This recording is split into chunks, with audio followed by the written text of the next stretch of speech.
is now being recorded.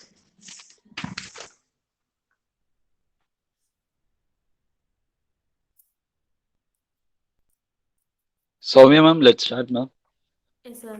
So, good morning, everyone. I would like to welcome you all and our resource person, Mr. Anton Benicis, for today's webinar on the practical roadmap to a high-paying developer career from Trojan organization. Welcoming you all.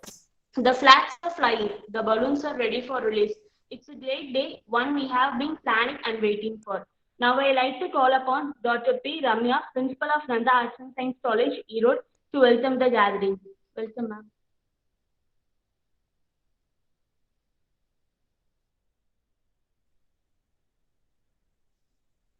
Thank you, Soumya ma'am. So it's my pleasure to welcome you all for the program organized by the Placement Cell. So I'm happy to welcome our today's resource person, Anton Benicis. The topic of the day is the practical roadmap to a high-paying developer career.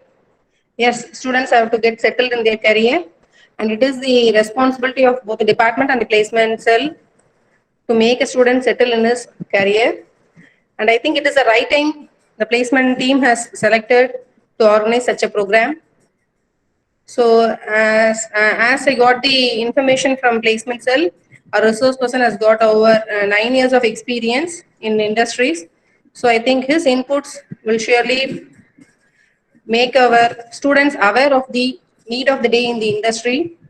And I'm sure the inputs to be given by the resource person will be helpful for the students to achieve their career and also in the future of their life in some way or other.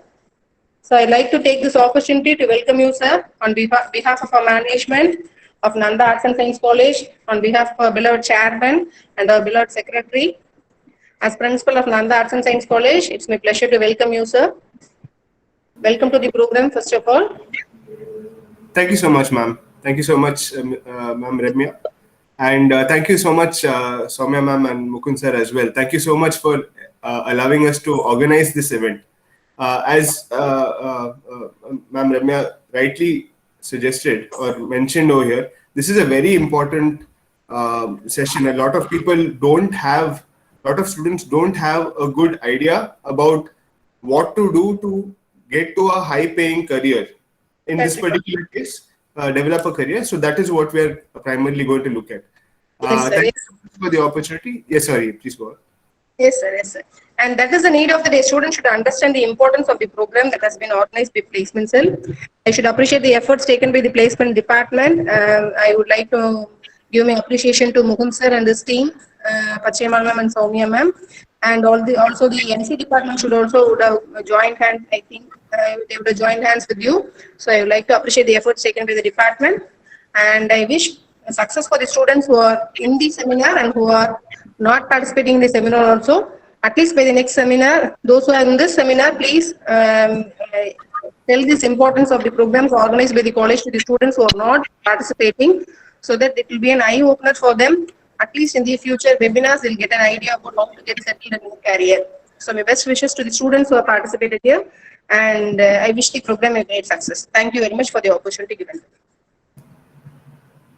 Thank you, Ramya ma'am. So we'll get started with the session without any further ado. I'll be sharing my screen over here.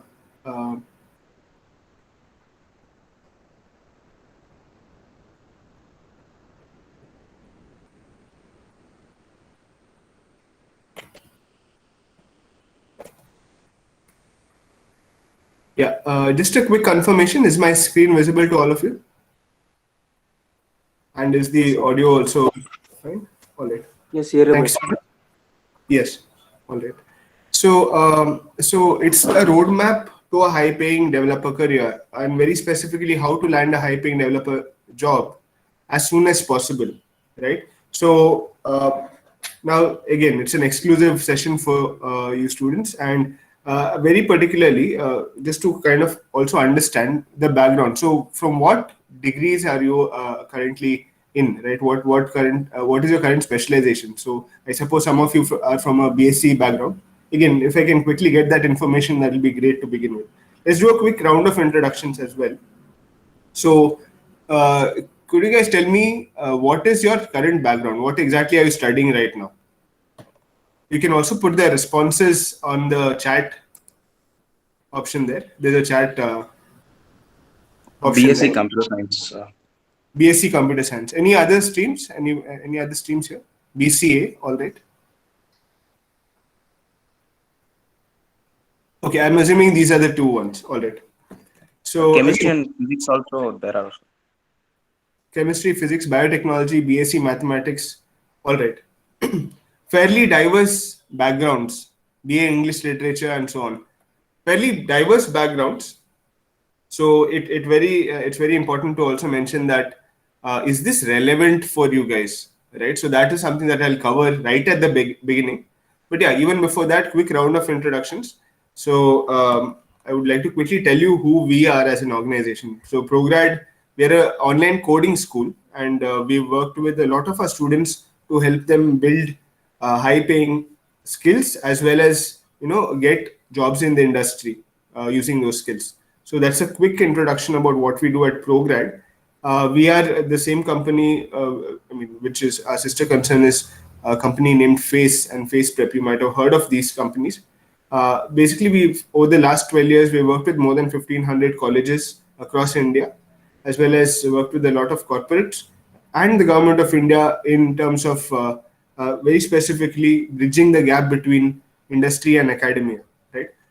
So we know a lot of companies in this space who want good developers, and we precisely know what they want from those developers, what you should be able to do. So all those insights we have put in this particular webinar. All right. So getting started, getting into it, I would like to first share a few stories. When I say stories, these are stories of people who have been in a similar pathway, such as some of you, right?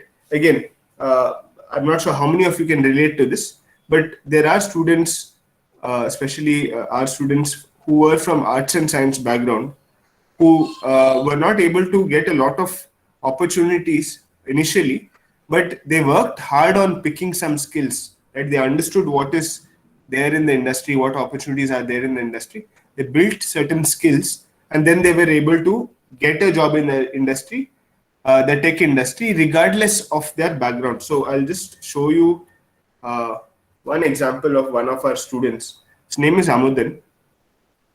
So I'll give you a few. I'll give you 1 quick minute. Quickly read through it. Most of it is telling what he liked, but main thing I would want to kind of focus on is this particular paragraph.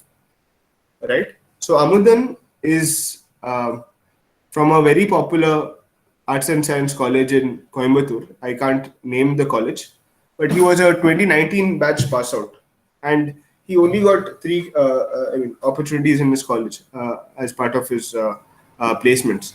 Right. Now, what he did was he didn't sit down and do nothing. Right. 2019 pass. So when he got placed, there was more than 1 year that passed actually. So when he got placed in 2021. So despite 1 year gap, despite the fact that he is not a core engineer, a lot of these jobs, people usually believe that only engineers get such jobs, right? So so Amudan is one example, but we have a lot of many other examples as well. I'll anyways tell the before after what is the journey, but we'll focus on this one in particular. So Amudan, again, like I mentioned, a student, a 5-year integrated course is what he had done, and he in his final year got 3 opportunities. But of course, the competition was high. He was not able to get placed in college. But he took, and this is the main thing, right? So you can't always rely only on that's one big mistake students make. You can't rely on only one side of things. You have to, at this point, especially in this day and age, you should do extra, right? You should not just rely on your college curriculum. You should go out of the way and find out what is the industry, what are the high paying skills in the industry, and if you pick those skills, you can build a very, very strong career, right?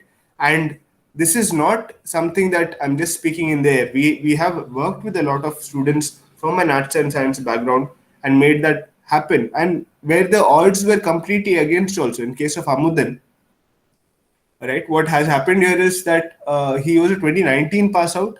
1 full year had passed, and that's when he started learning these hyping skills. I'll anyways talk about what are all these things in the course of this session. What do you need to learn? All of that in the course of this particular session we'll anyways discuss. But right now, what I want to tell you, what I want to assure you, is that it is a possible reality, right? That you can actually build these skills and get a high-paying job. And it's important that you build these skills, right? You don't automatically get a high-paying job. So in this particular case, right, in case of Amudan, he got a 5 lakhs per annum product developer job, right, in a company called Yellow Messenger. It's a Microsoft-backed AI company. So it is a great start to the career. And 5 lakhs per annum is not a small achievement. It's a big achievement considering what kind of background he was coming from. 2019, 1 year, entire year, he had a gap. Still, he was able to get from 5 LP. One important significance of that 5 lakhs per annum is that from there, your growth will be even more higher, right? Versus a service-based job. So there's one difference. There are product-based jobs and service-based jobs. Product company jobs and service company jobs. What's the difference? Service companies are like TCS, Cognizant, Wipro.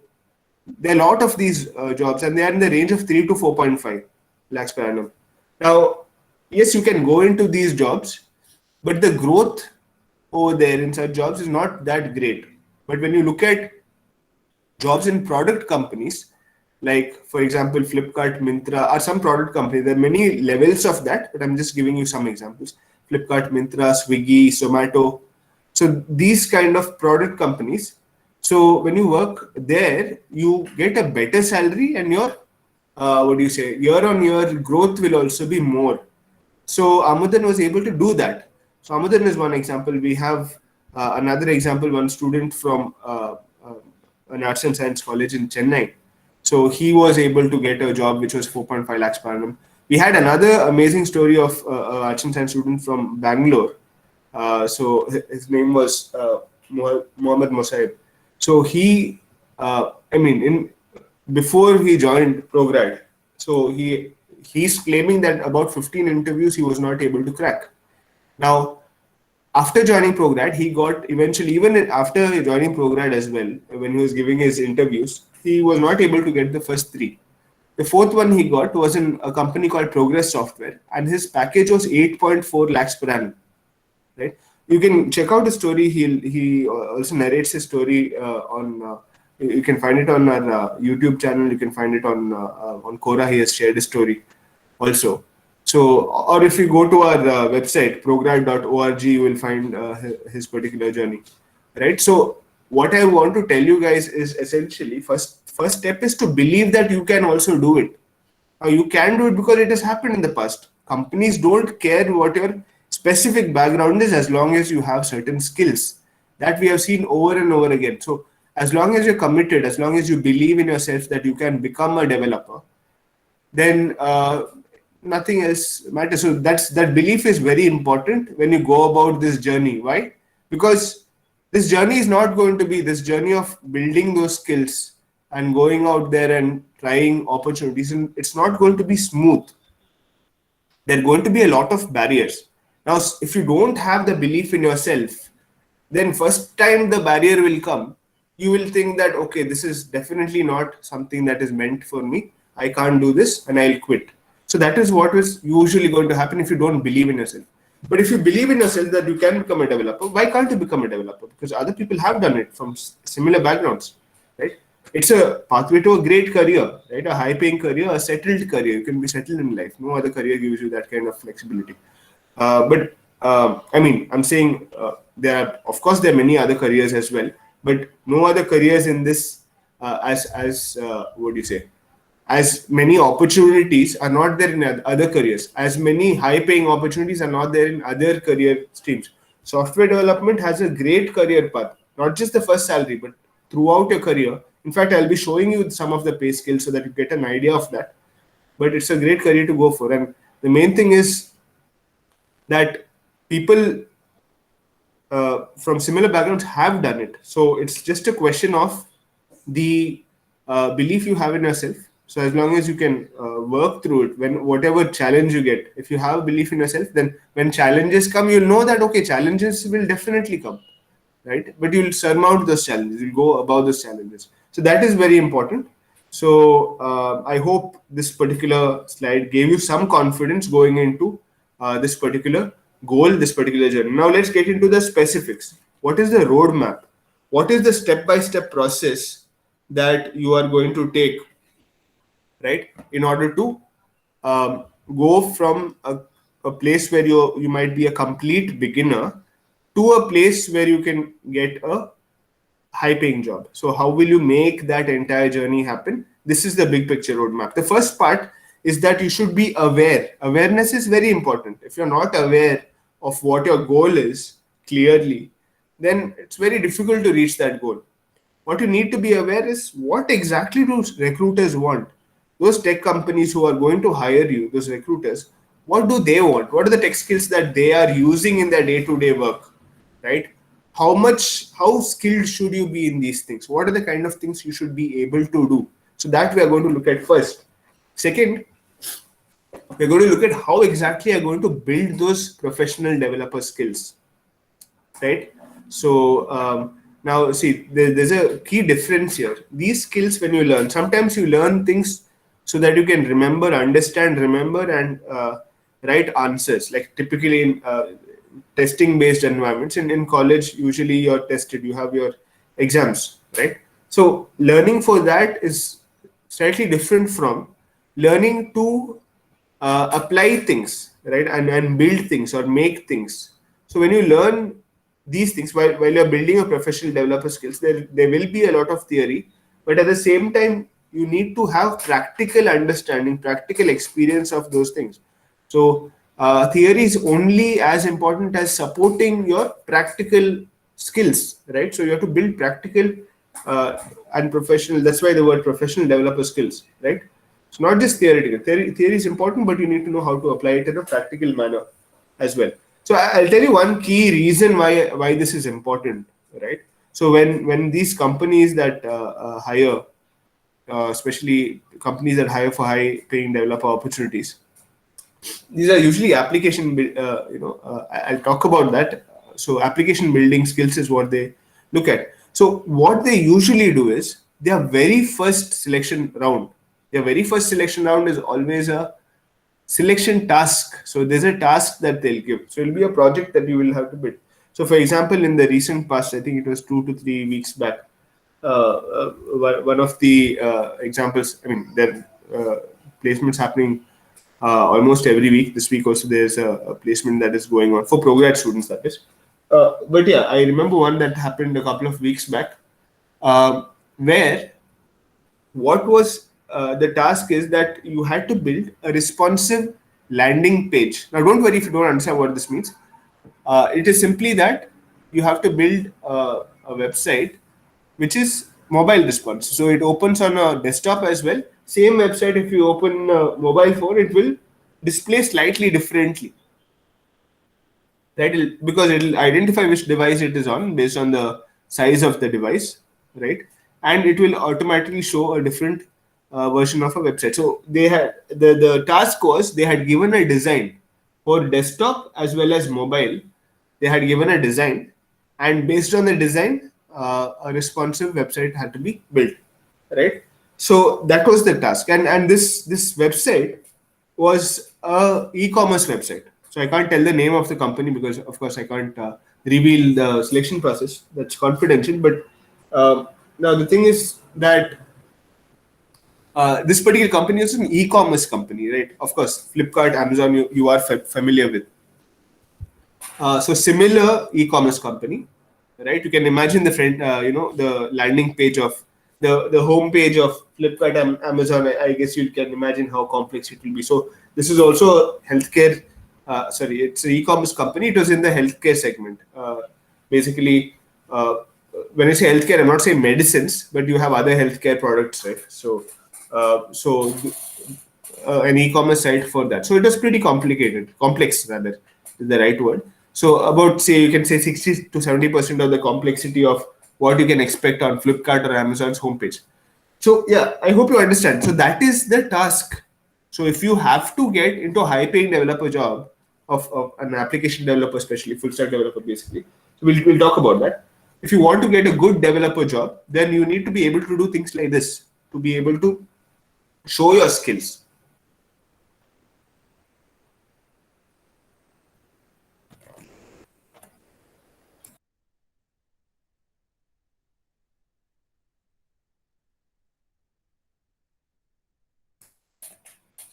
Sorry guys.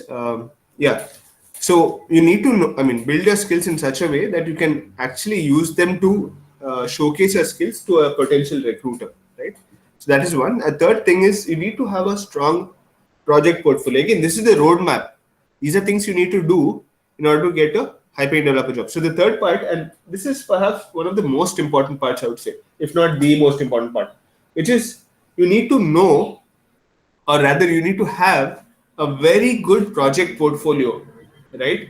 So see, at the end of the day, they would want to know how good you are at your skills, right? The only way you can show your skills is by showing some projects that you have built, some tech projects that you have built.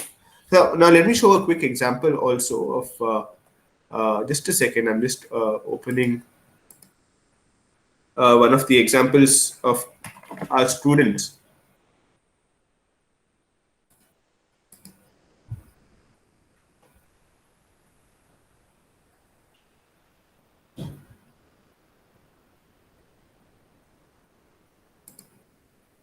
Right. Yeah. So, yeah, this is Ronak, one of our programs. And what you see is a GitHub profile. I am sure a lot of you are aware of GitHub. If you're not aware, so basically it's a online repository. So the idea is it's a version control system. You can have a software that you build and multiple versions of it you can keep going back to or forward. And especially as a team coordinated team project, if you're working with a team to build something, then you can use it in a big way, right? It's going to help you in terms of building. So commercial grade development is supported by GitHub. Another key advantage of GitHub is that as a individual developer, you can showcase your work, right? Whatever you have built, you can showcase that. For example, in case of Ronak over here, so you can see that he has 114 projects over here, and he has written a bit about himself. Again, if some of you have seen GitHub profiles in the past, this might look something new to you.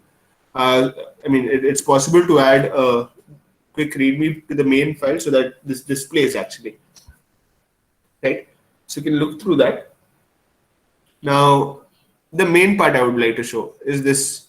So as you can see, he has a lot of these projects, 114 projects, but he has pinned a few projects over here, right? For example, if you see the chatbot, one of his, let's look at one of his projects as well, just continuing down here. You can see the activity here. In fact, if I show you when around the time he has joined. So, right. So you can see the kind of activity that is there. Now, this is not a cosmetic change. You can't sit and color these green, green cells.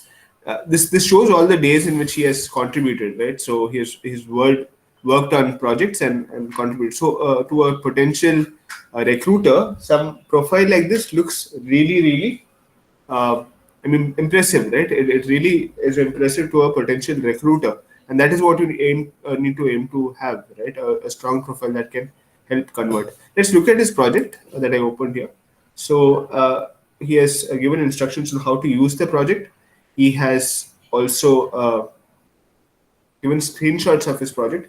As you can see, the project is not a hobby-based project. It is a proper commercial application, and it's an online food store, and you can make your orders over here. And there's a chatbot integrated as well. This in itself is a complete application, right? So to a potential recruiter, when he sees these things, imagine the kind of impression he has over the candidate. So that's pretty high, right? So that's pretty important here.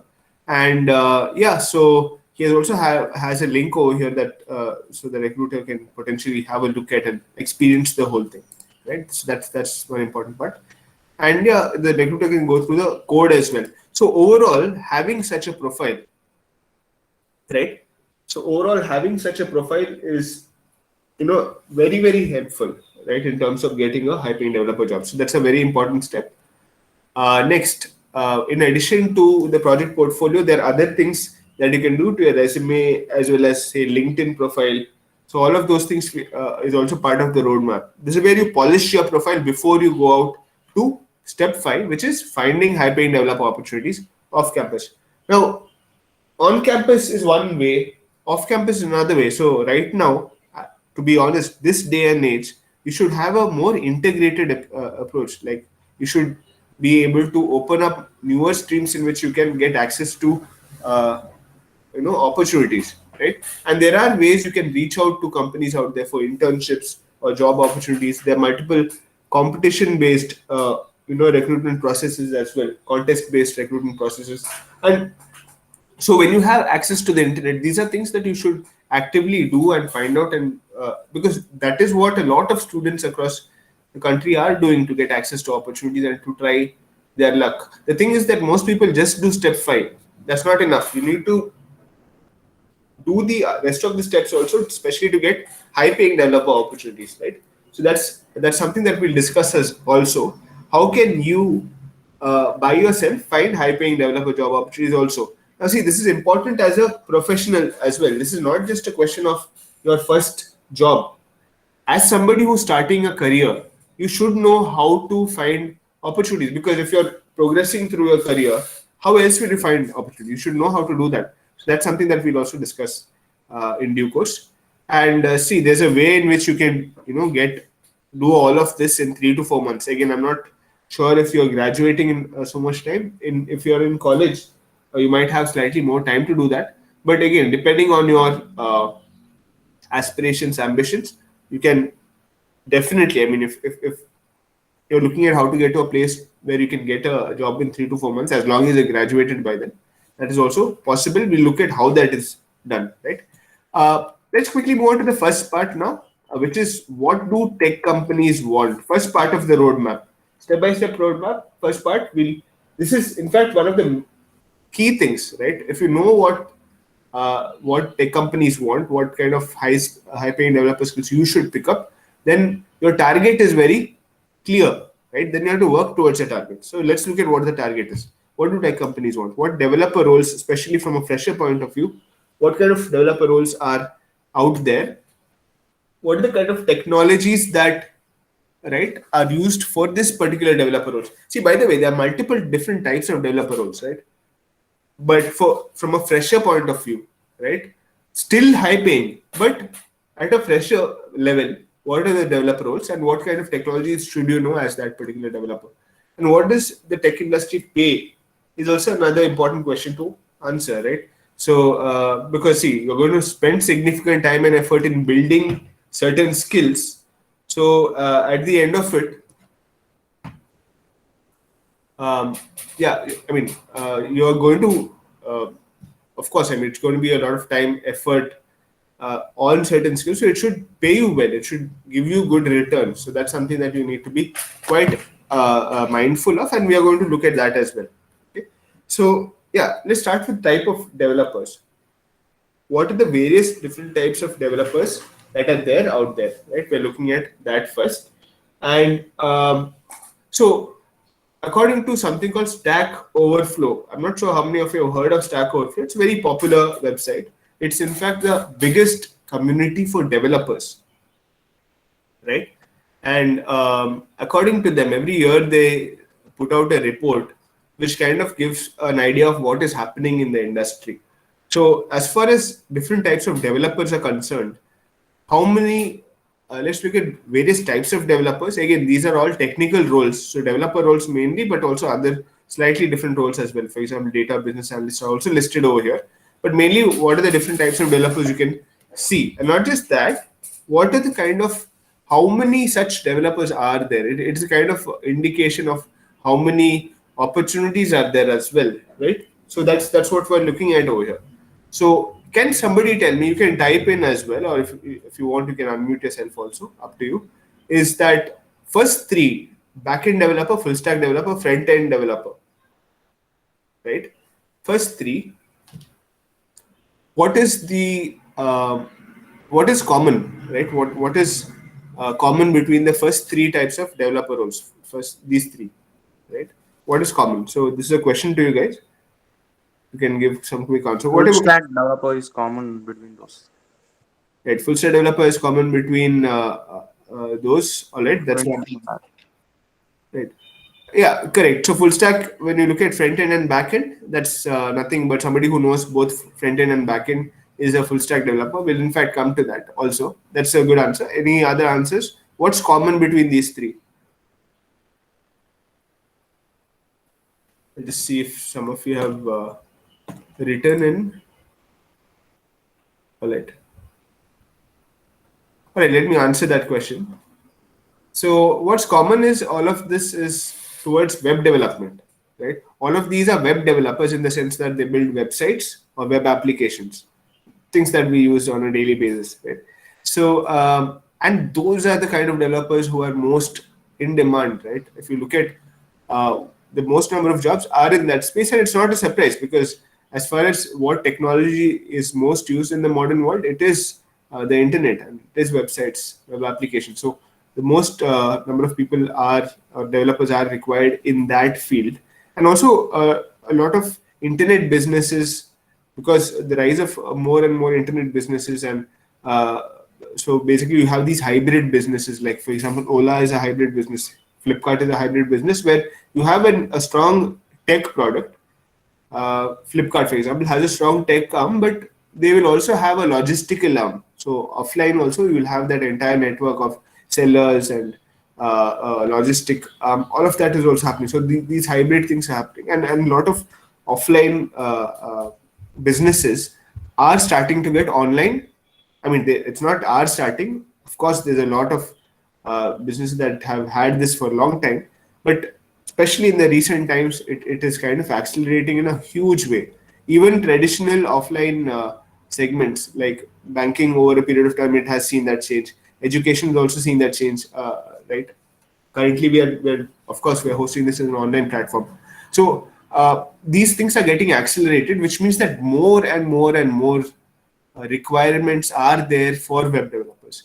And as freshers, that's a great place to start because vacancies are a lot. When I say vacancies, again, very specifically, high-paying developer vacancies, there are quite a few of them. And it is an entry-level profession in the sense that when you start with web development, you can easily shift to something called, desktop development. You can shift to mobile development. You can shift to, because it's pretty much similar, similar technologies that you will be using, right? In order to build things. So whatever you use for web development, you can use this. In fact, I'll be talking a little bit about that. You can use pretty much the same technologies to build desktop applications as well as mobile applications. And a few other things like DevOps. DevOps is an area which pays really well, but you can't directly jump into DevOps. You typically need a background in web development before you can get to something called something like DevOps, right? So even that way, it's an entry-level thing. So web development is a prerequisite to a lot of high-paying careers. So from that perspective, right now, if you have to focus on something, then web development is a focus area.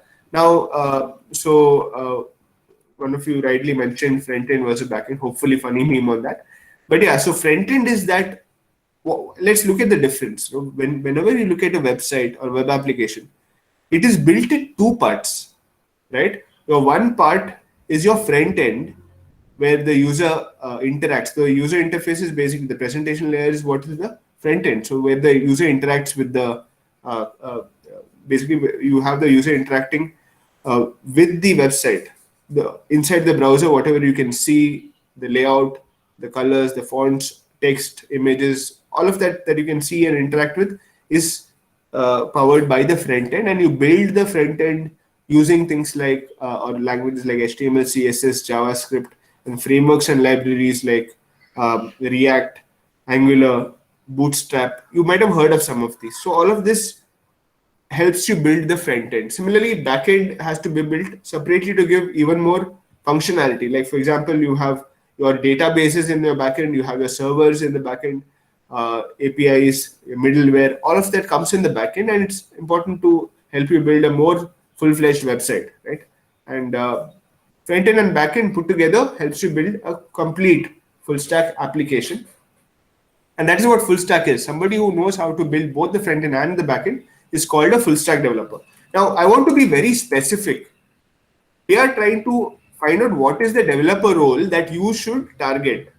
And we're trying to look at data around us to kind of come to that conclusion. Of course, we're looking at where is it that you get most number of high paying opportunities. Once you identify that, then we'll build the skills for that, required for that. So as far as it's concerned, as far as that particular objective is concerned, like finding the most number of high paying jobs, you can do that when you target becoming a full stack developer. Why? Because if you become a full stack developer, then you can apply for front end developer jobs, back end developer jobs, and full stack developer jobs.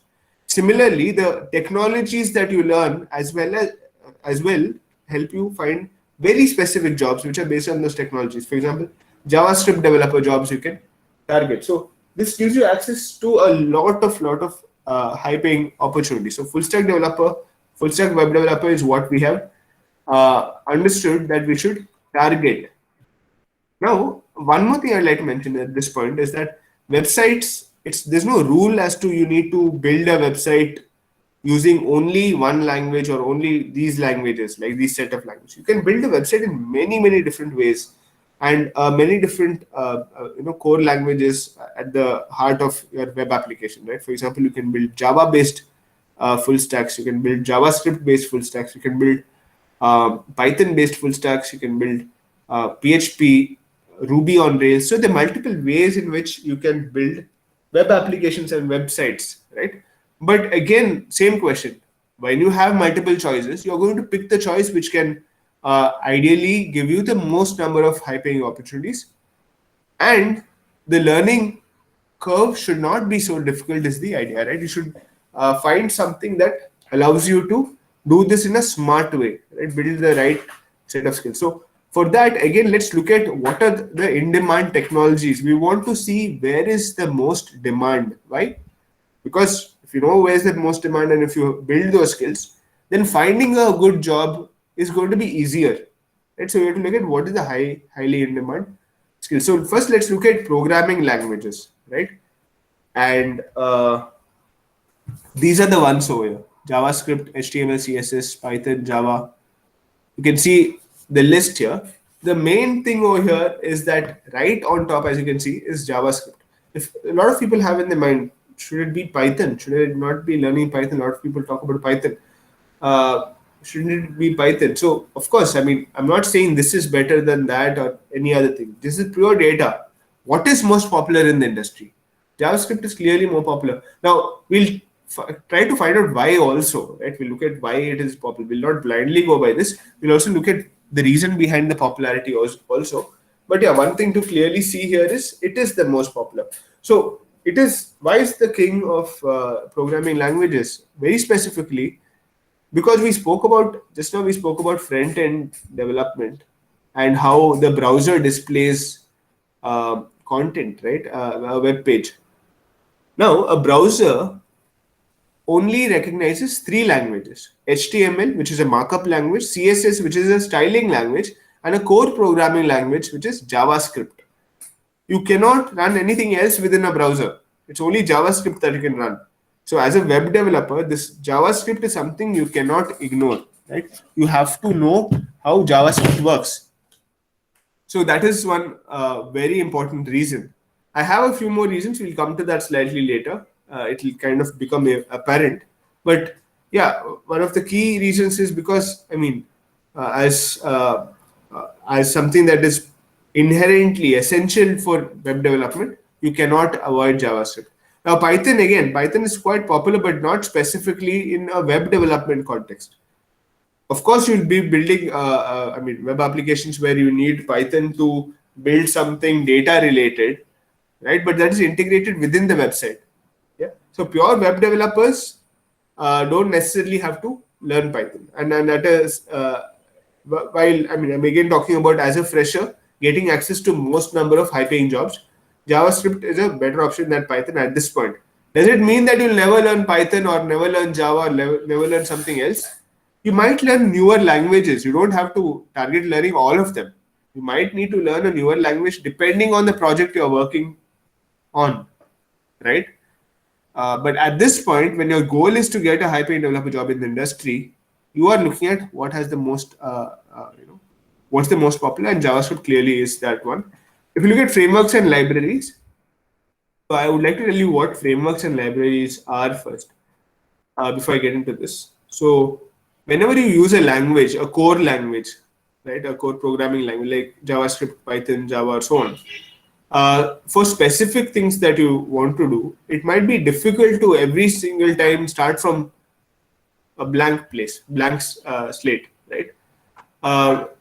To be able to build things faster, it's always better if you already have a structure in place or a framework. The technical word for the structure I'm talking about is framework. When you have a web framework, like for example, Spring is a Java framework, backend framework, right? So if Spring was not there, using Java to build the backend will be taking too long. But because of Spring, you can do it much faster. So frameworks do that. Libraries again you have a library of functions or other code components which you can quickly use.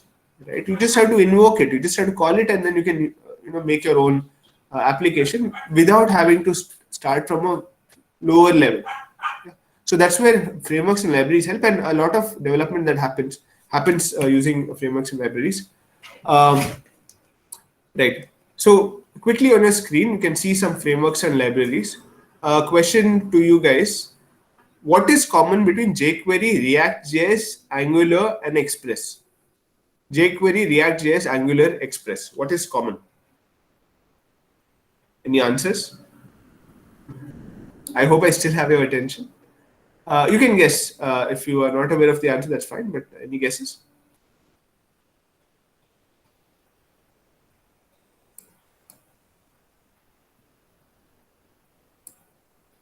All right, I don't see any guesses. That's fine. Again, sometimes it's not common knowledge. I'm just curious to know if somebody is already aware. So jQuery, React.js, Angular, and Express are all JavaScript-based frameworks or libraries. All of them, the most popular ones in the developer space, frameworks and libraries, are JavaScript-based. What does that tell us? So it's clear that JavaScript and JavaScript-related frameworks and libraries are what are most popular, right? So when you are looking to build skills, then you should look at something along these lines. Yeah, and all of these jQuery, React, and Angular in particular are front-end frameworks, right? Going to other technologies, you have look at Node.js again. These are other frameworks, libraries, and tools. So Node.js is right on top. More than 50% developers in the world today, including India, know Node.js. Why? Very specifically because it is, again, it's not a JavaScript framework or library. It is very specifically a JavaScript runtime environment.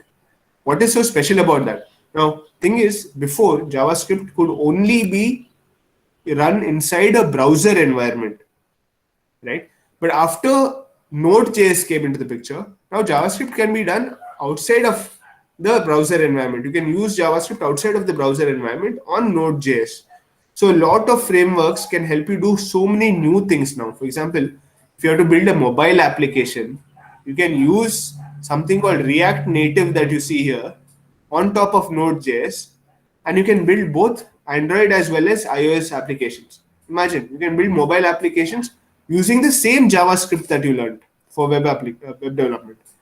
And similarly, you can use something called Express. In the previous slide we saw, you can use it to build servers. And this is huge because once that was possible, it was possible to build an entire website using just JavaScript, right? So Node.js is very important. It's a huge development, and a lot of top companies of all sizes use Node.js and very popular. Finally, just to round it off, databases, if you look at, you have MySQL, PostgreSQL, Microsoft SQL Server, SQLite. So these four are basically these are basically your SQL databases, as in they're in tabular format. They store data in tabular format. I'm sure some of you are aware. There are also NoSQL databases, like MongoDB is a NoSQL database. It stores things in terms of nodes or tree-like structure. That is how it stores data, much more efficient. A lot of modern day applications use MongoDB, right? So this is a quick introduction of all the technologies that are out there in use. But very specifically, now just to kind of tell you where we were at, we were looking at what is the target, what are the what developer role and what skills you should target. So developer role developer role is the MERN stack developer role.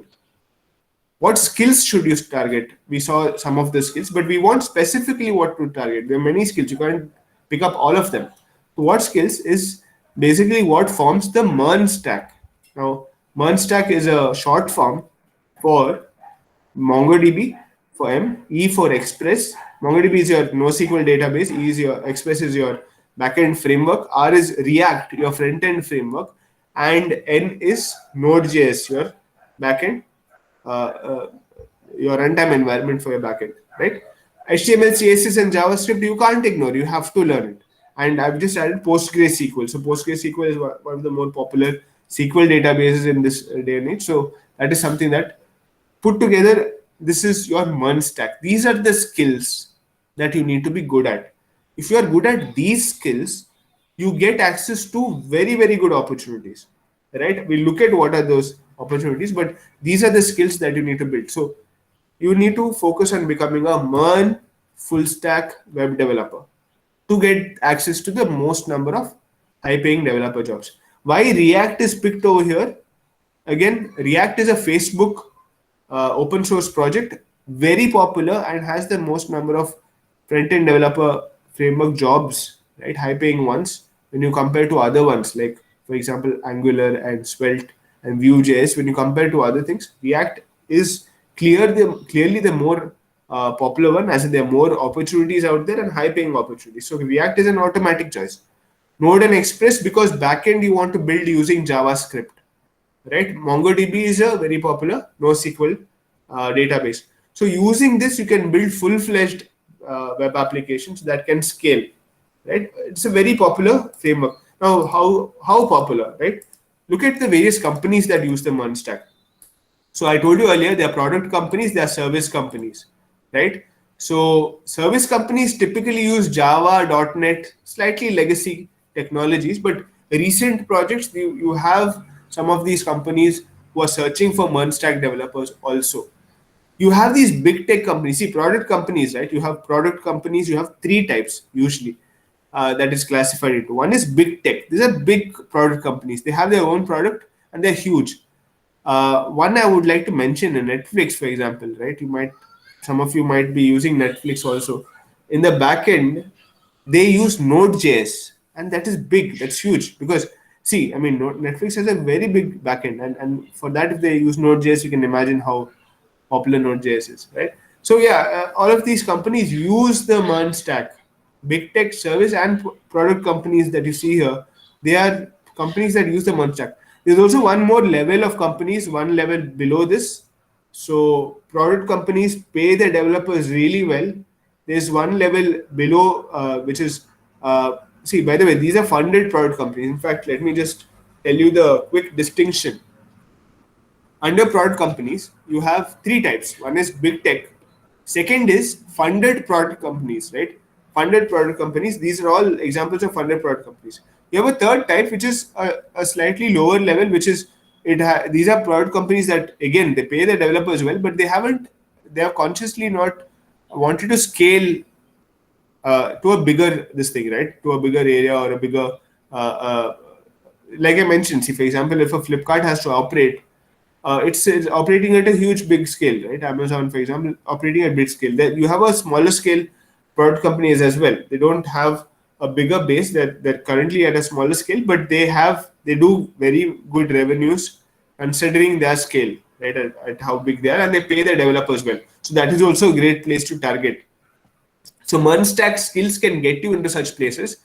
I would like to quickly mention funded product companies. This is one of the categories we spoke about. Let's look at their salary what do you say, your pay scale over the years. Especially look at this full stack developer thing. So 0 to 2 years, 10 to 16 lakhs, 2 to 4 years, 18 to 28 lakhs, and so on, right? So this is the kind of career growth path that you can get if you are super good at MERN stack development. Becoming a very, very good MERN stack developer can get you access to this.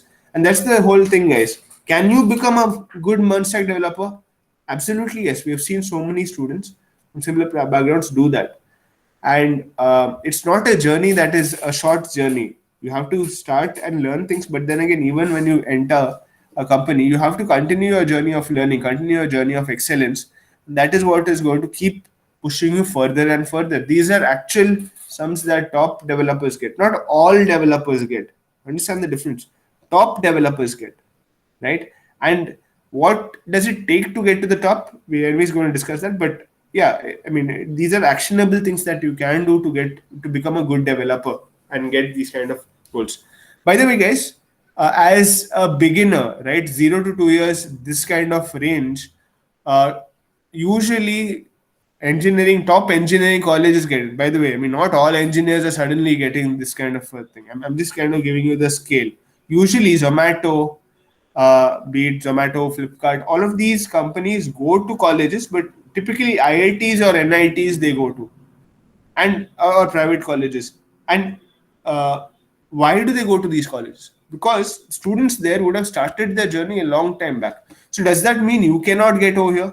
Maybe not the first level, but second level definitely, right?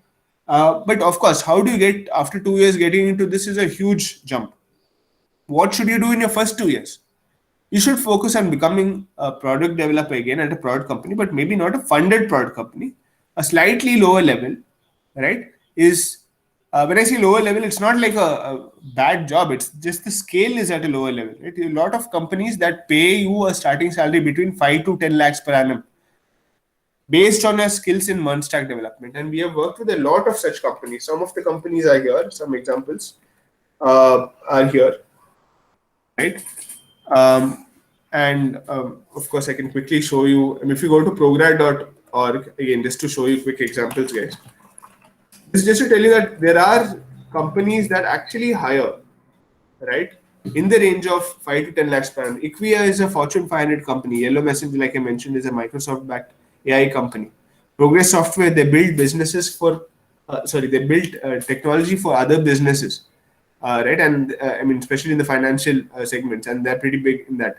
Career Labs is an arm of Byju's, right? So these are all reputed companies that use the MERN stack and pay developers, absolute fresh developers. We're talking about developers who have picked their skills within 3 to 4 months, right?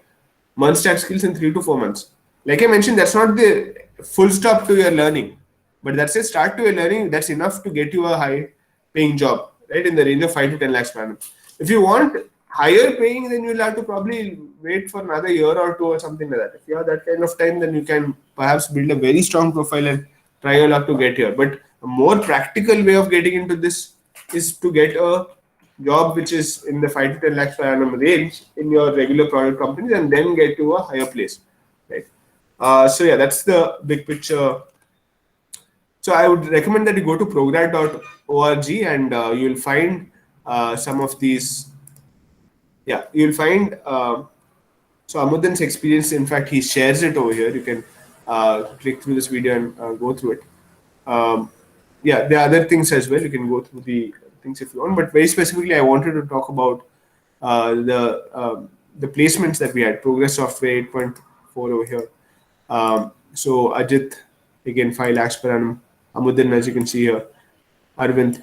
So a lot of examples of students who have, learned and done well, went about getting placed in the industry, right? And see, the reason I'm showing you this is simple. I mean, the reason they were able to get a job, nobody is doing charity in the sense that no company automatically gives opportunities. They do it only if they see value in the candidate. So my whole point of showing all this is to tell you that if you build MERN stack skills, we have seen this. So the focus is on building good MERN stack skills and you can get such opportunities in very less time. So just a quick mention on the time. It's 11:54 on my clock. I think I will perhaps need 10 more minutes only till 12:10. Is that a problem, or can we go on till 12:10 if that's all right? Just to quickly check. No problem, sir. Continue.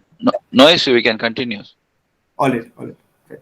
Thank you for that. So yeah, all right. Getting back to what we were going through. So second step in the roadmap.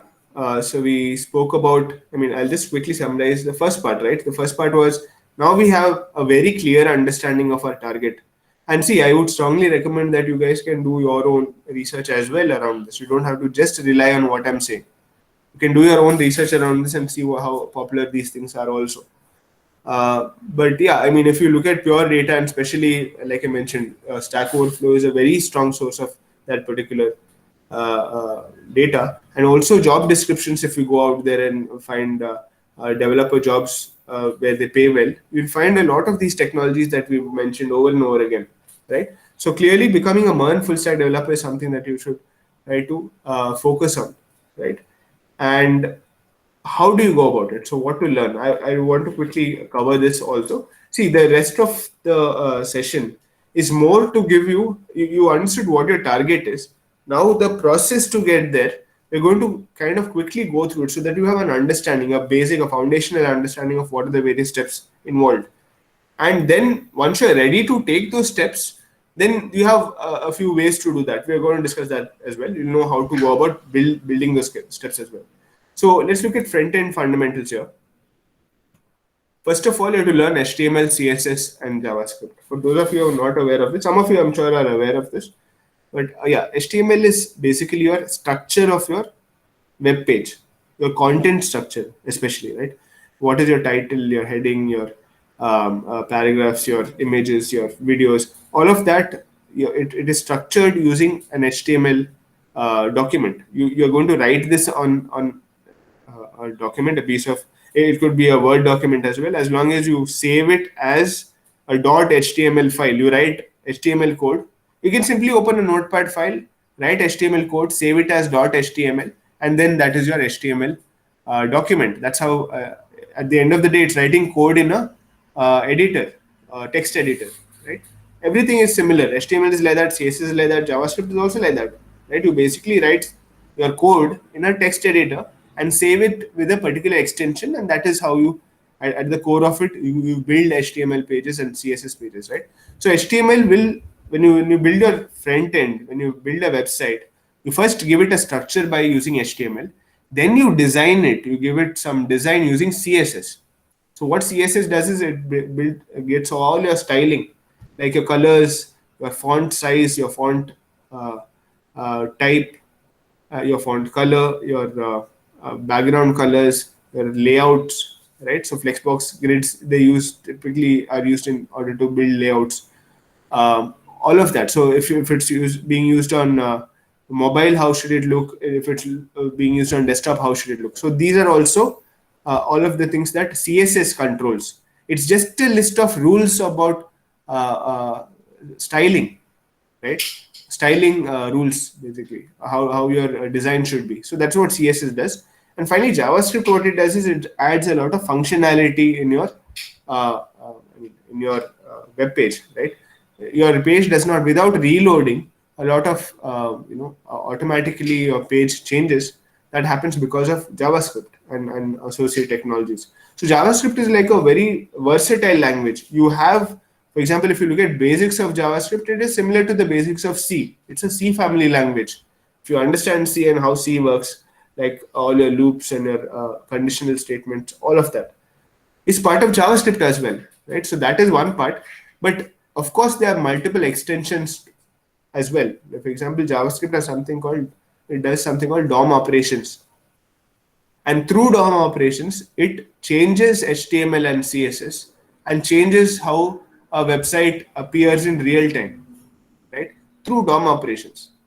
And so that way. JavaScript is pretty versatile as a language, a front-end language, and that is something that you need to learn to add more dynamic capability to your website, right? So just give a quick overview on this. On this particular part. So HTML, CSS, and JavaScript is what you need to learn very, very well.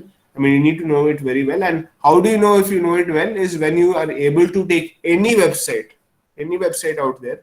If you have been given the digital assets, which means that if you are being given the images that are used in the website, or any audio file or any media file that is being used in a particular website, and if you're given a design, you should be able to write HTML code, CSS code, and JavaScript code as required for that. So that is what will mean that you've grasped the fundamentals properly.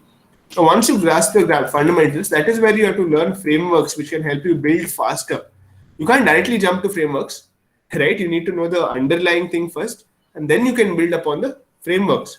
I mean, because frameworks will help you do it faster. And like we mentioned earlier, React is one of the key ways. I mean, there's no other. There's an automatic choice because, again, like I mentioned, most jobs and high-paying jobs. So React is a Facebook framework, and that's one of the reasons why you pick it up. It can help you build single-page applications, especially, right? You might have seen these single-page applications. Email, for example, of course, there are multiple pages that way, but the key operation happens from a single page. That is what is what these single-page applications are. Instagram, for example, is Facebook, for example. All of these are examples of single-page applications. You might have multiple pages, but the core thing is happening from one key pages, right? So that is React. You need to learn React in multiple aspects here. So I've mentioned a few things. You can note it down and have a quick look also. The idea is that right now explaining this may not make sense, but when you go through the process, these are things that you need to be quite thorough with. These are the core things that you need to be thorough with, right? Yeah, final thing over here under sprint 2. There are 3 sprints, by the way. 3 parts to your learning and preparation process. Front-end fundamentals we saw. Front-end frameworks adds a lot of value to your resume. And deployment, right? Being able to get your website live. So that's something that will also help. Now, moving to sprint 3. In the last sprint, you have to build backend knowledge. And see, again, a lot of your coding, right? It'll be, what do you say? It'll be controlled by your front end. React is, when you're building an application, in most cases, React is where all of your main, main parts will be there. In React, that's where you're going to, the heart of your full stack application will be in your React part. But you need all of these other parts as well. So if you have to connect your database, right, to build a backend server, you need Node.js. And on top of Node.js, you'll use Node.js in the runtime environment. Express you use in order to build a server in the backend. And you need the server so that you can, you can connect the front end and the database. In this case, MongoDB, right? This Express, your web framework, also allows you to do things like authentication, which means that multiple users will have multiple experiences. If you log into Instagram and I log into Instagram, well, the Instagram is same, but the content we'll get is quite different. It's because of our account specific information, right? So authentication happens. So these are things that are enabled using frameworks like Express as well. MongoDB is a regular database itself. When I say regular, I'm saying how a database behaves. In this particular, it's a NoSQL database. So it doesn't store data in table form. It will store in tree-like structure, more efficient. And there's one key operation here. You will keep hearing this in your career. Where you are able to and again retrieve from backend and display in the front end. If you're able to do this seemingly simple operation, that's a huge addition to your resume, addition to your profile. If you're able to confidently do these CRUD operation based, CRUD operations in your particular project, right? So yeah, this is your learning. This is a glimpse to a learning process. Basically, this is what you need to learn when you're building your developer skills. And doesn't mean that after this, beyond this, you should stop. I mean, you can restart after you get a job. For now, the focus should be on these 3 sprints and these technologies. If you are able to, build full stack applications using these things, then that's what's going to help you get a job. So this is the focus as far as your technologies are concerned. Now, project portfolio. I already showed you a project portfolio. I already told you how it's important to choose your projects correctly. Industry standard commercial projects is what you need in a profile. That is what impresses recruiters. Not any project. You can't just put any project. You need impressive commercial level projects. And that's one key difference I would like to mention. A lot of people, when they start, they just stop with beginner projects. And you should do beginner projects, but you can't just stop at beginner projects. This is a start. So from there, you should have these kind of projects that you work on. And these kind of projects is what you have to basically pin, right? You have to pin these kind of projects to your GitHub profile. Like I earlier showed, I showed a GitHub profile. Intermediate, advanced, loan projects should be there. And while these are seemingly common examples, e-commerce site, social networking, forum, chat app, the point is that a lot of complex, not complex exactly, but modern day commercial modules, these small features, like how does a carousel work? How does a card work? Right? You might have seen card-based things for in e-commerce sites. All the products are displayed usually in card-based things. Or how does a landing page work? So all of these things come through in your own version. When you build some of these sites, it kind of shows how good a developer you are. So that's one key thing to note in this particular thing, that you should have a strong project portfolio, but make sure that you have the right kind of projects, not beginner projects only. Yeah. So this is one key thing for project portfolio. For the overall profile, now here are some important things to consider. Again, guys, don't have to worry about too much about remembering these things, in the sense that so you need to focus on the overview, having a good understanding of the process, step-by-step process. The specific details, when you're taking your first steps, you'll get to you get to see that more in detail, or focus on more in detail on the details at that part where you're implementing it. Right now, it's important to get a strong overview. So tech profile wise, usually the three things, this first three things is what is very important. And this is in the order of priority as well: resume, your GitHub profile, and LinkedIn.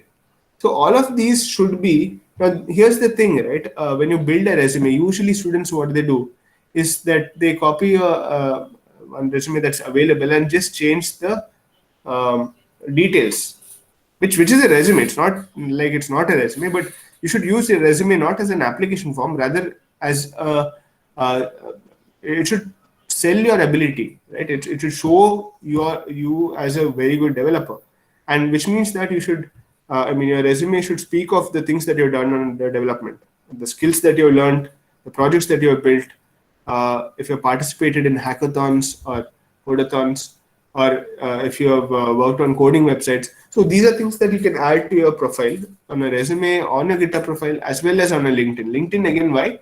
Because in many cases, if you are going to interact with or reach out to potential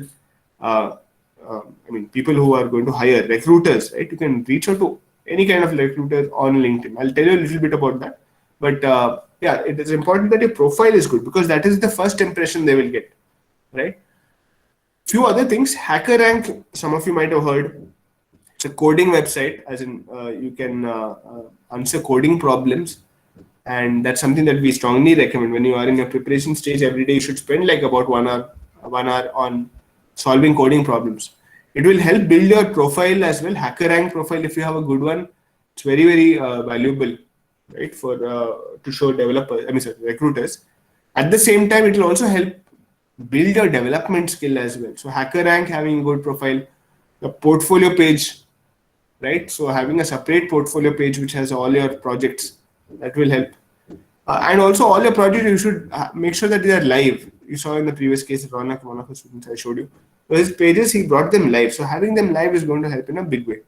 So these are the various profile pages, right, that you need to work on. In addition to that, again, quick, this thing, some of you can also do this, especially for those of you who have very high ambitions. It is possible to get up to 10 lakhs per annum. But for that, you have to work on other parts of your profile also while you're preparing, which is, if you post content, whatever you learn, you document as you learn. When you do that, it could be in the form of videos on YouTube and in your own way. You don't have to be a YouTuber to put videos on YouTube, right? This is just for for example, a recruiter to see at a later stage that, okay, you are somebody who is very passionate about these things, right? So that is going to help. So writing articles on medium.com or posting on LinkedIn also from a LinkedIn profile, more than enough. You can also make an Instagram page where you 2 to 3 times a week you can post something about things that you learned. So this overall, when you include that in your profile, that also gives a very good impression for a recruiter. So polishing your overall tech profile, very important step. And final important step is finding off-campus developer opportunities. How do you do this? Right? I'll tell you a couple of 2 things that you can do. First thing is with job sites. And within job sites, there are 3 parts that you need to know. Right? Quickly, what are those 3 parts? First thing is that I've listed some of these job sites. These are the ones where we have particularly seen in the past high-paying developer jobs being posted. Right? So see, one more thing I would like to mention at this point is, when you are ready, when you have like 2 to 3 good projects at least on your profile, if you learn these Stack technologies very well, then you can also apply for opportunities which mention 1 to 2 years, right? Basically, those guys who put 1 to 2 years experience are basically saying that I can't take a complete fresher. These are companies, they're companies that take 6-month experienced people as well. So they don't want to take people who are complete freshers in the sense that people without skills. Now, but you are not a complete fresher if you build these skills. If you have these skills, if you have a project portfolio, then you can actually apply for these jobs, which are showing as 1 year experience, 2 year experience. As long as it's in the same thing. If it mentioned Stack, then you can definitely apply. If you mention some of these technologies, if they mention HTML, CSS, JavaScript, and React, for example, you can definitely apply. Even if it says 1 to 2 years experience, because you have the experience. That is exactly the one that they're looking at. You know how to use these languages, because who is a complete fresher? Somebody who doesn't know Stack. So those people are whom they don't want. So what are those 3 things to remember? Coming back to that, first is that you need to apply to all job sites which actively post developer jobs. If they actively post, in the last 7 days, they have posted jobs, developer-based jobs. Doesn't matter which this thing, as in not just fresher, any jobs, doesn't matter. As long as they are active, you should have a profile. Because see, I mean, you may not get developer jobs, fresher jobs posted every week in one website. But as long as they're posting jobs, it means that it's an active website, and at any point they might post a fresher job. So from that perspective, you have to apply for all job sites. And that's the first thing. Apply to all job sites. Second thing is complete your profile. A lot of people just sign up with giving the email address and done. You should put your photos, all these fields which are there in the profile, you should fill them, because a lot of companies, they come to, for example, Naukri has this option where you can basically, companies can go and get details of all people who have an account over there, who have filled the profile. Companies can search. So there'll be companies who search for React junior developers. If you have those keywords, you're going to, you're going to be picked there, right? So you're going to be there in that short list. So it's important that you fill your profile. So that's the second part of job sites, of making job sites succeed for you. A lot of people know this. I mean, but the behavior is this: they make a profile which is not complete, and they will either apply once or twice, and when they don't hear, they'll quit. That's the wrong way of going about it, right? You need to be very disciplined with this. So have a profile in all places, complete your profile in all places. And third thing is, when you are in job search stage, at this stage, every day you have to spend 1 to 2 hours, right, going through these things, applying for new jobs, and also people who have responding to them, right? So that is a very strong way. And if you do this in 2 to 3 weeks, you usually get your opportunities. Maximum 1 month, you get good opportunities. You will get. As long as you're doing these 3 things, as long as you've already learned Stack development very well beforehand, right? So direct. This is the second way of doing it. So one is job sites. So 3 parts of that I told you. In terms of direct job search, now, if you know that a particular company is using skills that you have, and it's not very difficult to find Stack development, companies that use Stack development. These are just Google searches away. There's websites that kind of list down what technologies companies use. So you can make a short list of companies. Say if you make a short list of 100 companies you want to apply to for developer jobs, you can make that, and you can directly get in touch with them. How? Either through LinkedIn or through their website. On the website, sometimes there's contact information put, so definitely you should contact through that. But LinkedIn is an even more direct way. On LinkedIn, you can just search for HR of a particular company, like HR of Zomato. If you search, you can find the HR of Zomato and you can send a request. So when you send a request, you can tell your particular thing, saying that you have these skills and you are looking for a role. I mean, if there's a role, please evaluate. Now, the thing is, not everyone will respond, but if you reach out to 100 people, usually 10% conversion will get. So 10 people will respond, right? Usually from what we've seen, 10 people respond, and that will help you. That will exactly help you build your build further from that. If 10 people respond, then if you're giving 10 interviews or you're working through that after you select what you want, then finally you'll be able to get a job. This is a period of 1.5 months maximum. You can get a job provided you have a good profile. So getting a job is not the big problem, to be very honest. From what we have seen, of course, getting very high paying jobs, sometimes you need the connections and everything, but your regular 5 to, I would say 5 to 7, 5 to in that particular range, you can find opportunities on by doing these things as well, right? And that's great. I mean, you should target getting to a place where, I mean, that's the discussion was all about. I mean, you should target high paying developer jobs because it's not too difficult to find them. The challenging part is building those skills, right? So that's where the focus should be on, right?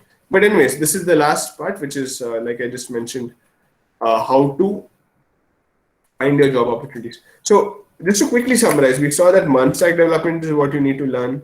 We saw how to learn multi-stack development, what sequence you need to learn these things, what you should learn within that. We also saw how do you basically build a project portfolio, what do you need in your project portfolio. We saw that. We also saw how do you polish your tech profile. And finally, we also saw out there in the industry, how do you go and find jobs there, internships, depending on which year you are in, either internships or full-time jobs, you are able to do that. It's possible. Now, so when you're progressing, one question definitely is how long will it take?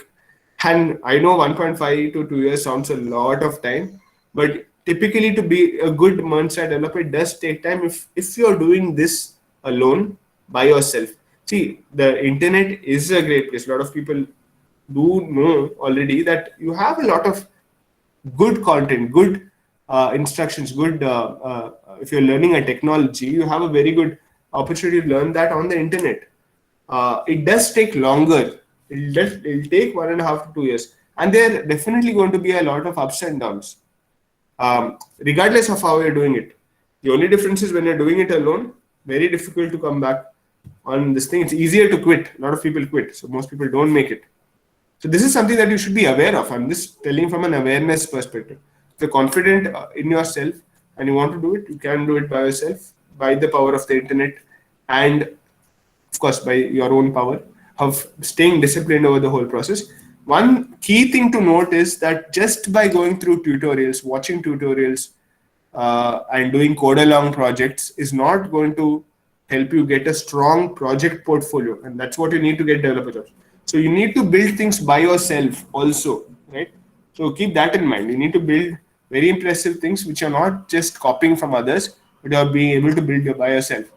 And see, that is where it does help to have people who are helping you with that, mentors who can guide you, right? So broadly, as far as the session is concerned, I'm done, but I would like to take 5 minutes to talk to you about, I'm sure some of you might be curious to know what is the process that, for example, Amudan went through, or Sheikh Mudassir went through when they went through their entire journey from being an absolute beginner till getting a high-paying developer job in the industry, right? So it's precisely this, right? So I'll just quickly take you through our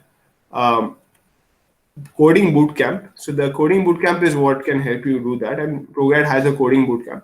Next 5 minutes, I want to quickly take you through that. We have a full stack developer program, which is a MERN full stack developer program, a bootcamp, an online bootcamp. And there are 4 things that we focus on. One is mastering all full stack MERN technologies in 6 months over weekends. So, so this is as short you can do if you're doing it only over weekends. If you're doing it if you're spending more time, you can do it in 3 months as well, where you pick up very strong MERN stack skills. We just saw how powerful these skills are, what kind of salaries you can earn. You can build those skills in 6 months over weekends. And as in our program helps you do that. And the focus is on being able to build professional grade, commercial grade web applications using MERN. Project portfolio, a full-fledged one, you saw Ronak's one. Similarly, we will help you build one of your own as well. And a proper certification, becoming a certified full-stack developer in MERN is what we are going to facilitate, right? You'll get a industry recognized certificate, in fact, for MERN stack development as part of the program. Quick few other details. Again, in terms of the schedule, right? We have a weekend program that's about 8 hours, and week being the weekday full-time programs, you have about 25 hours every week, right? That's how it's works out to. We have a full community as well. I'm not sure if I mentioned this. More than 1,000 pro-grads have already graduated and gotten selected in high-paying developer jobs. And the idea is that all of them, right? It's not a place where you're going to do this by yourself. You have an entire developer community that you're going to work with. So there are other programs that you get to work with. And yeah, so there are live classes as well. I'm just quickly going through these details, guys. Again, for those of you who are interested, you can reach out to us for more information. But just give you a quick glimpse. So in the program itself, right, we focus on real world skills. You just don't learn theory. I told you that earlier as well, right? Immediately after you learn theory, we make you build things which are commercial grade. For example, in this case, HTML DOM, I mentioned that earlier as well. So how do you learn HTML DOM? We teach you the basics and what you need to know, the fundamentals, and then we push you to build something. So all of this you see is a website, a web page that we give, a framework that we give. But all of these are features which are not live. So the student has to make the features live by using HTML DOM. So this is one such example. But all of our the way we teach is through code labs. As in, you learn something and you immediately apply in the real world, and then you build your own applications on top of that, right? So we had more than 1,000 pro-grads, like I mentioned, who landed their dream job with us, and welcome you to do so as well, right? This is a quick background about how we do it at ProGrad. Again, you don't have to necessarily join the ProGrad program. Whatever roadmap that I showed you, right, is a roadmap that so just a second, guys. Yeah, whatever roadmap that I showed you is a roadmap that anybody can take by themselves as well. It does take longer time, but see, if your target is to get to becoming a high-paying developer, highly paid developer, then these are some of the things that you necessarily have to take as steps, right? Just a second, I'm just sharing my screen again. Yeah, these are the steps that you need to take, right? Regardless of whether you're taking it by yourself or taking some help to get there faster. And the help, right, in our case, we're not just giving in terms of learning the skills. Our placements also, we have a separate placements wings. A lot of our students get placed by themselves. I told you how to get placed by yourself. Some of those things. We go into much more detail when we have our program. But we also help, we have our own career services also, where we have companies which are minimum of 5 lakhs per annum that come in to hire. And second thing is, we give access to 1 complete year for placements, right? If you join the program for 1 full year, you get placement opportunities, and minimum 5 lakhs per annum jobs would be there. And we don't force anybody to sit for any placements. It's completely your choice on which job you want to sit for and which one you don't want to sit for. So that way we help. In our case, we haven't seen any of our students who hasn't gotten placed yet within so much time. And while we give 1 year, it doesn't take up to 1 year. Most of them, good students, get placed within the first 2 months itself, right? So and other students keep building their profile and eventually get placed. But we want to ensure that people have that strong cushion. So 1 year access you have. So again, if you want to know more about this program, I would just a second, guys. 1 second. Right. So I'll be sharing a link here, so you can fill up this link. Meanwhile, if you guys have any questions for right now, please feel free to ask. Sorry, I had to keep this slightly one-sided because I had to basically cover a lot of information, right? I've just shared a link, by the way. You can share, you can fill up the link if you want to know more about the program at this point. But yeah, if you have any questions also, please feel free to ask. I'm just looking into the messages here. You can unmute yourself and ask as well. Or you can get in touch with us later too, in the sense that, again, if you fill the form and we'll reach out to you and you have any questions, you can ask that point also. But yeah, I hope this session has been useful, guys. So, so from what we've discussed the entire journey from where you start from an absolute beginner to a point where you can get a good job in the industry, right? So I hope that entire journey is very clear in your mind, and you can decide how you want to go about it. You can decide whether you want to take the journey in the first place or not. Do you want to become a developer or not? But if you want to choose this career path, which is a high-paying career path, then all the best for that. And I'm sure that we'll be able to see many of you actually take this path and succeed. Right? All the best with that, and I hope this has been a useful session for you guys. Right? All the best, guys. If you have any questions, please feel free to ask.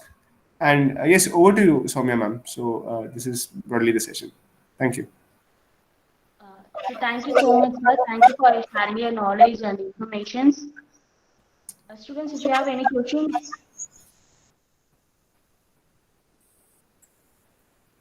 No, ma'am. Thank you, sir. Now I ask Mr. B. Mujan, the placement director and the Arts and Science College, to deliver the vote of thanks. So good afternoon all. It's my pleasure to give the vote of thanks. And on behalf of our management and the principal ma'am, I'd like to thank Mr. Anton for giving the great lecture to our students about the developer career and how to develop the developer career and what are all the things they need to do to develop the developer career and all. You clearly mentioned about the present trending technologies, full stack and merge stack, and how full stack is different from the merge stack, and how to reach the companies by creating the tech profiles. These are all the things the students who needed at present, because they are going to face the companies in the upcoming year, and they are going to start their career. So we gave a good guidance to students of computer science and BCA, and I'd like to thank Mr. Saktivel especially for giving this opportunity from ProGrade. Thank you both for the great presentation. Thank you all. And students, thanks for your support. Hope you get the better knowledges. Thank you all. Thank you, sir. Thank you, sir.